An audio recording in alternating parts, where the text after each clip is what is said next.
But the people of Pakistan ultimately depend on this court to do complete justice and to enforce fundamental rights. बस 3 दिन में join करना है, ये नहीं कहा उन्होंने कहा है कि आप एक एफिडेविट देंगे, उस एफिडेविट को अगर आपकी वो पार्टी कबूल करती है तो यही तसव्वुर होगा। उम्मीदवार थे जिसके हवाले से आपने एफिडेविट दिया है। तो जो 3 दिन की आर्टिकल 51 में लिमिट है उसको बिल्कुल नहीं छेड़ा गया। ये इख्तियार तो उनको आइन ने ऑलरेडी दे दिया था 3 दिन के अंदर अंदर, जो उन्होंने एक्सरसाइज कर, उसको तो छेड़ा ही नहीं उन्होंने। उसके बारे मैं कह रहा हूं उन्होंने एक्सरसाइज कर, तो उसको भी डील किया है ना, उन्होंने डील उसको ऐसे किया है कि जो 3 दिन में करो, हर केस में ना यूज करो। बिल्कुल ठीक कह रहे हैं सर। और इसमें जो ट्राइकॉटमी ऑफ पावर्स है उसको मलहूज़े खातिर रखा जाएगा कि क्या काम मुकन्नना का है, क्या इंतजामिया का है, क्या अदलिया का है। जुडिशियल रेस्ट्रेंट का भी मुजाहरा करने के लिए वो भी करना पड़ेगा। वो सब बातें ठीक है सर, लेकिन it does not dilute the so as to not contravene a specific the other constitutional provisions. So this is it. So कह वो ये रहे हैं कि this is इस केस में जो जजमेंट आई है, अब आप इसको 8 मेंबर जजमेंट ना कहें, इसको 13 मेंबर जजमेंट कहें। जी 13 मेंबर है। ये जजमेंट जो आई इसमें किसी कॉन्स्टिट्यूशन प्रोविजन या किसी लॉ को डिस्टर्ब किया है, उसके खिलाफ नहीं किया सर। मैं भी इनका तो एतराज यही है कि किसी चीज को नहीं डिस्टर्ब किया सर। एक मिसकंसेप्शन थी कि आर्टिकल 51 में 3 दिन का वक्त है। अस्सलाम वालेकुम नाज़रीन कराम, आपको मुकम्मल वीडियो दिखाते हैं। आप जानते हैं कि इमरान खान की सेहत के हवाले से सुप्रीम कोर्ट ने वाज़ेह डायरेक्शन दी थी कि 48 घंटों के अंदर इमरान खान को अल-शिफा अस्पताल मुंतकिल किया जाए, लेकिन हुकूमत बहाने तराशने लगी और इमरान खान को अभी तक मुंतकिल नहीं किया। इमरान खान को अगर मुंतकिल नहीं किया जाता तो सीनियर वकला पहले ही कह चुके हैं कि हुकूमत के ख़िलाफ़ तौहीन अदालत का मामला सामने आ जाएगा और हुकूमत को इस सिलसिले में फिर घर जाना पड़ेगा। आप जानते हैं कि इमरान खान की सेहत इस वक्त कितनी ख़राब है। पूरी पार्टी यही कह रही है कि हमें कोई डील नहीं चाहिए, बल्कि इमरान खान का इलाज करवाया जाए, हम उस पर कोई सियासत नहीं करेंगे। आप ये वीडियो देखिए, फिर इस पर डिटेल में बात करते हैं। जो बात हमारे जहन में इस वक्त आ रही है कि सपोज सुप्रीम कोर्ट ने अपने पावर इस्तेमाल किए 184(3) के, नंबर 1 क्या ये लाजमी है कि वो लिख दे now we are exercising our power under सोच, नंबर 1। नंबर 2 क्या लाजमी है कि जो 184(3) के पावर इस्तेमाल करने के लिए किसी पेंडिंग केस में क्या नए सिरे से प्रोसीजर अडॉप्ट किया जाएगा, नए सिरे से नोटिसेस होंगे, नई पार्टीज होंगी? 187 का एक जो एलिमेंट है ये कि no technicality will come in the way. Already matter pending before, एक पेंडिंग मैटर है, उसमें आपने बात कर दी, सुन भी लिया, इस पे बड़ी बहस हुई। ये बता दें इसमें 187 में 2 अल्फाज यूज हुए, मैटर पेंडिंग और case pending. What is the difference between matter and case?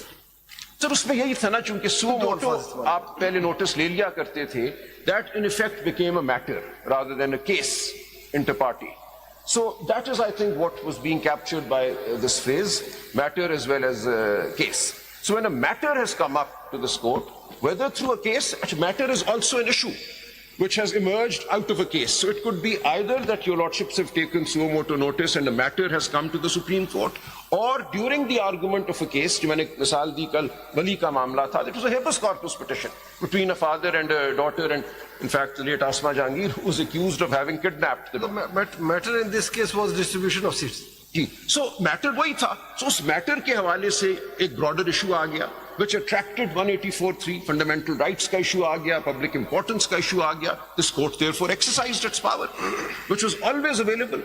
It referred to 187, and when you refer to 187 and when you refer to the Sani Travels, you are automatically referring to 184(3) as well, with the reference to 187. So allow me to just complete my reading of para 42. मैं शुरू किया था मैंने at page 234, the foot of the page.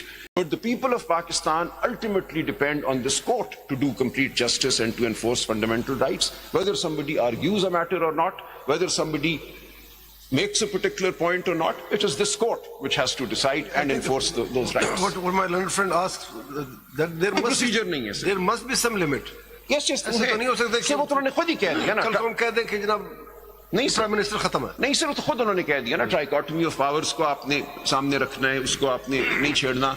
आपने अगर कोई express provision of the law है जो उस पॉइंट को डायरेक्टली कवर करती है तो उससे हट के इसी जजमेंट में लिखा हुआ है, आप जरा पैराग्राफ 43 पढ़ लीजिए। जी मैं आ रहा था, जो माय ब्रदर्स आर आस्किंग। जी मैं सर ये 42 पूरा पढ़ लूं, पूरा ये 3 लाइनें में इनका पहले सवाल का जवाब दे दीजिए। 43 पे आ जाता हूं। The very fact that this power is conferred on the apex court alone has to be used sparingly and with an element of judicial restraint so as not to contravene any other constitutional provision or statute. So here उन्होंने कहा कि एक हमारी ये limit ये है. आपसे पूछ रहे हैं कि उसकी कोई लिमिट है या दिस Limit इज यही- अनलिमिटेड नहीं, powers, sir. Unbridled No, powers no. Vested in the Supreme Court to The pass Supreme any order Court in any has case. to honor the structure of the तो कहते हैं Constitution. कि इसको sparingly use करो, हर case में ना use करो. बिल्कुल ठीक कह रहे हैं सर. और इसमें जो ट्राइकॉटमी ऑफ पावर्स है उसको मलहूज़े खातिर रखा जाएगा कि क्या काम मुकन्ना का है, क्या इंतजामिया का है, क्या अदलिया का है. वो basic जुडिशियल रेस्ट्रेंट का भी मुजाहरा करने जी, के लिए बिल्कुल, कहा वो है भी करना इन्होंने. पड़ेगा. वो सब बातें ठीक हैं सर, लेकिन it does not dilute the So as to not contravene a specific the other constitutional provisions. So this is it. So कह वो ये रहे हैं कि this डायरेक्ट is आ जाए इस केस में जो जजमेंट आई है, अब आप इसको 8 मेंबर जजमेंट ना कहें, इसको 13 मेंबर जजमेंट कहें. जी 13 मेंबर है. ये जजमेंट जो आई इसमें किसी कॉन्स्टिट्यूशन प्रोविजन या किसी लॉ को डिस्टर्ब किया है, उसके नहीं खिलाफ किया, नहीं किया सर. मैं भी यही इनका तो एतराज यही है कि किसी चीज को नहीं डिस्टर्ब किया सर. एक मिसकंसेप्शन थी कि आर्टिकल 51 में 3 दिन का वक्त है. यकीनन ऐसा नहीं हुआ, ऐसा नहीं हुआ. इस जजमेंट ने ये नहीं कहा कि आप 15 दिन में कोई पार्टी ज्वाइन करें. इसने सिर्फ इतना कहा है कि 15 दिन में आप बयान करें कि 8 फरवरी को आप किस पार्टी के उम्मीदवार थे. So there's a world of difference between saying कि 15 दिन में आप ज्वाइन कर लें जबकि आइन कहता है आपके 3 दिन में ज्वाइन करना है. ये नहीं कहा उन्होंने. उन्होंने कहा है कि आप एक एफिडेविट देंगे, उस एफिडेविट को अगर आपकी वो पार्टी कबूल करती है तो यही तसव्वुर होगा कि 8 फरवरी को आप उस पार्टी के रुकन थे और उस पार्टी के उम्मीदवार थे जिसके हवाले से आपने एफिडेविट दिया है. So जो 3 दिन की आर्टिकल 51 में लिमिट है उसको बिल्कुल नहीं छेड़ा गया. ये इख्तियार तो उनको आइन ने ऑलरेडी दे दिया था 3 दिन के अंदर अंदर, जो उन्होंने एक्सरसाइज कर उसको तो छेड़ा ही नहीं उन्होंने. उसके बारे मैं कह रहा हूं उन्होंने एक्सरसाइज उसमें मैं आता हूं, उसको भी डील किया ना. वो एक पार्टी उन्होंने डील अभी उसको जो- ऐसे किया है कि जो 3 दिन में इस जबर के तहत हुई और जो तमाम वाकयात हो गए थे कि उनको पीटीआई माना ही नहीं गया था, जब उनको इलेक्शन कमीशन ने इंडिपेंडेंट करार दे दिया, गलत नाहक इंडिपेंडेंट करार दिया, तो फिर उनके पास कोई चारा नहीं था सिवाय इसके कि उन 3 दिनों में वो कुछ करते based on the declaration by the election commission. jurisdiction पर, क्योंकि फैसल का टोटल आर्गुमेंट्स ये था कि under article 187 the jurisdiction has been exercised by this bench. जी जी जी, I've read with one it, मैं ये उसको ऐड कर आपका रहा हूं. ये कहना कि 184(3) This part is subsumed under 187. जाहिर है सर. 184(3) को इन्वोक किए बगैर नहीं हो सकती है. सर मैं क्यों ना इन्वोक करें सर, जब ये आपने कह That is दिया another आप question. नहीं सर हो सकता है. आप ये देखिए कहते हैं 184(3) को इन्वोक किए बगैर ये जज मैंने ये नहीं कहा.